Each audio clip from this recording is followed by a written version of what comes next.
Deepika, operation lotus Tamil Nadu என்பதை வரும் ஜனவரியிலே பாஜக தொடங்க இருக்கிறது. அதற்கேற்ப பிரதமர் மோடி 3 நாட்கள் தமிழகத்திலே சுற்றுப்பயணம் செய்ய இருக்கிறார். அதுவும் 13, 14, 15 ஆகிய ஜனவரி 13, 14, 15 ஆகிய 3 தேதிகளிலே இங்கு பயணம் செய்து மக்களுடன் மக்களாக பொங்கல் கொண்டாட போகிறார். எனவே ஒரு தேர்தல் பொங்கலாக இதை மாற்றுவதற்கு பாஜகவினர் திட்டமிட்டிருக்கிறார்கள். அதற்கேற்ப இங்கு பொதுக்கூட்டங்களிலும் பங்கேற்க இருக்கிறார். அந்த பொதுக்கூட்டங்களில் கூட்டணி கட்சி தலைவர்களும் ஒன்றிணைந்து பிரதமர் மோடி அந்த என்டிஏ தமிழக என்டிஏ கூட்டணியிலே அதிமுக தலைமையிலான என்டிஏ கூட்டணியில் தமிழகத்தில் இருக்கிறது. அதில் பங்கேற்று பொதுக்கூட்டங்களில் பேச இருக்கிறார். நகரங்கள் மட்டுமல்ல பல கிராமங்களுக்கு திடீர் விசிட் செய்து மக்களுடன் மக்களாக கலந்து பேசுவதற்கும் மோடி திட்டமிட்டு வைத்திருக்கிறாராம். இந்த திட்டத்திற்கு ஏற்ப உடனடியாக பணிகளை சிறப்பு குழுக்களை அமைத்து பணிகளை தொடங்கும்படி தற்போது டெல்லியிலே பயணம் செய்துவிட்டு வந்திருக்கும் தமிழக பாஜக தலைவரான நயினா நாகேந்திரன் ஆகட்டும், முன்னாள் தலைவர் அண்ணாமலை ஆகட்டும், அதே போன்று வானதி சீனிவாசன் போன்ற முக்கிய நிர்வாகிகளுக்கு சிறப்பு பணிகள் ஒதுக்கீடு செய்யப்பட்டிருக்கிறார். அதற்கேற்ப உடனடியாக அவரவர் எந்தெந்த தொகுதிகளுக்கு மோடி சொல்லலாம், எந்த இடத்திலே பொங்கல் கொண்டாடலாம் என்பது விவசாயிகளுடன் பொங்கல் கொண்டாட போகிறார் மோடி. விவசாய பொங்கல் கொண்டாடும் பொழுது நிச்சயமாக தேர்தல் பணிகளை மும்முரமாக 15ஆம் தேதிக்கு பிறகு தமிழகத்திலே சுறுசுறுப்பாக ஆரம்பிக்க இருக்கிறது தமிழக பாஜக.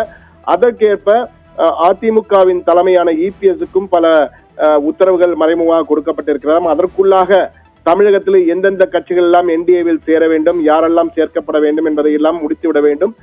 கூட்டணி இறுதி செய்யப்பட்டு அதற்கேற்ப 15ஆம் தேதி பிரதமர் மோடி பங்கேற்கும் பொதுக்கூட்டத்தின் பொழுது அனைத்து கூட்டணி கட்சி தலைவர்களும் ஒரே மேடையில் இருந்து தமிழக வாக்காளர்களை நோக்கி எங்களை தேர்ந்தெடுங்கள், நாங்கள் மாற்றத்தை கொண்டு வருகிறோம் என்ற அறிவிப்புடன் இந்த தேர்தல் பிரச்சாரத்தை தொடங்க போகிறாராம் மோடி. அதற்கேற்ப பல திட்டங்களை வைத்திருக்கிறார் என்று கூறப்படுகிறது.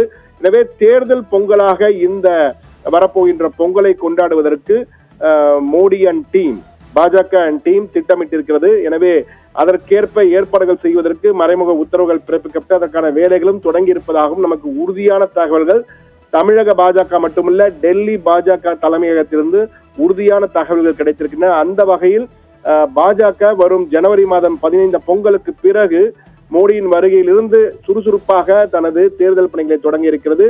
அதற்கேற்ப தற்போது பூத் கமிட்டி பொறுப்பாளர்கள் அமைப்பது மற்றும் எந்தெந்த இடங்கள் ஏற்கனவே 60 தொகுதிகளை அவர்கள் தேர்ந்தெடுத்து அதில் 50 எங்களுக்கு ஒதுக்க வேண்டும் என கோரிக்கையை வைக்க இருக்கிறார்கள். ஆனால் அஇஅதிமுக சார்பில் அதிகபட்சமா 30 தான் ஒதுக்கப்படும் என தெரிகிறது. அதிலே ஒரு 20 தொகுதிகளை தேர்ந்தெடுத்து கட்டாயம் ஜெயிக்க வேண்டிய தொகுதிகள் என்ற வகையில் அந்த 20 தொகுதிகளுக்கு கூடுதல் முக்கியத்துவம் கொடுத்து பணியாற்ற வேண்டும் என்ற தகவலும் கொடுக்கப்பட்டிருக்கிறதாம்.